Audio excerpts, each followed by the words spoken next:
Hello दोस्तों, welcome back to Aditya Animax. आज हम बात करने वाले हैं मुजान किबुत्सुजी के हिस्ट्री के बारे में। तो चलिए बिना टाइम वेस्ट किए स्टार्ट करते हैं।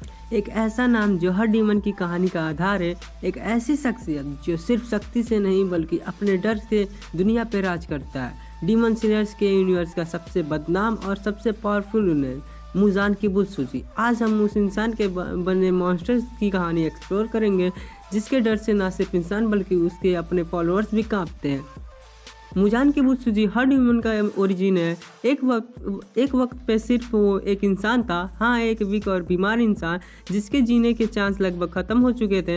एक डॉक्टर ने एक्सपेरिमेंटल ट्रीटमेंट किया जो उसे बचाने के लिए था, पर ट्रीटमेंट ने उसकी ह्यूमनिटी छीन ली। मुजान इमोर्टल तो बन गया पर उसका इंसानीपन हमेशा के लिए चला गया।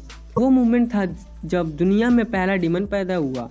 मुजान ने सिर्फ एक इमोर्टल बॉडी ही नहीं पाई बल्कि एक इंस्टेबिलिटी हंगर भी पाई, इंसान का खून पीने की भूख। इसी दिन से शुरुआत होती है एक ऐसी कहानी जो इंसानियत के सबसे बड़े दुश्मन की है।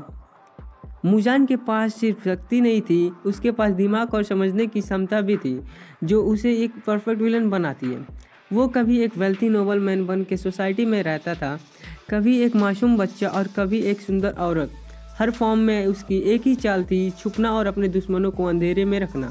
पर मुजान सिर्फ इंसानों के लिए नहीं, डीमंस के लिए भी एक टेरर था। वो अपने फॉलोअर्स के दिल में इतना डर भर देता था कि उसका नाम लेने से भी वो कांपते थे।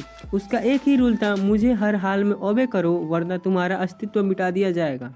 इस वजह से हर डीमन उसे भगवान की तरह मानते थे, प्यार से नहीं बल्कि डर के कारण। मुजान की शक्ति एक इंसान की इमेजिनेशन से परे थी। उसका ब्लड ना सिर्फ नए डीमंस बना सकता था बल्कि अगर वो चाहे तो एक पल में किसी भी इंसान की ज़िंदगी ख़त्म कर देता था। वो अपने शक्तियों की से लगभग अमर हो चुका था, पर एक चीज़ थी जो उसकी वीकनेस थी, वह धूप की रोशनी। इस वीकनेस को ख़त्म करने के लिए मुजान एक रेयर फ्लावर ढूंढ रहा था जिसका नाम था spider lily, blue spider lily.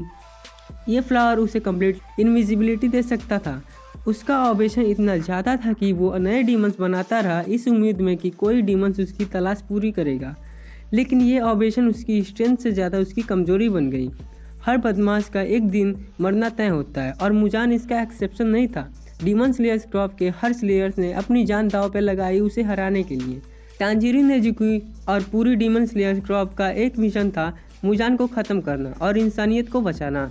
Muzan का एरोगेंस, उसका ओवर कॉन्फिडेंस और इंसानियत के साथ यूनिटी का ताकत, ये सब मिलके उसकी बर्बादी का कारण बने। जब तांजीरो और बाकी डीमन स्लेयर्स ने अपनी पूरी ताकत लगाई तो मुजान का टेरर हमेशा के लिए ख़त्म हो गया।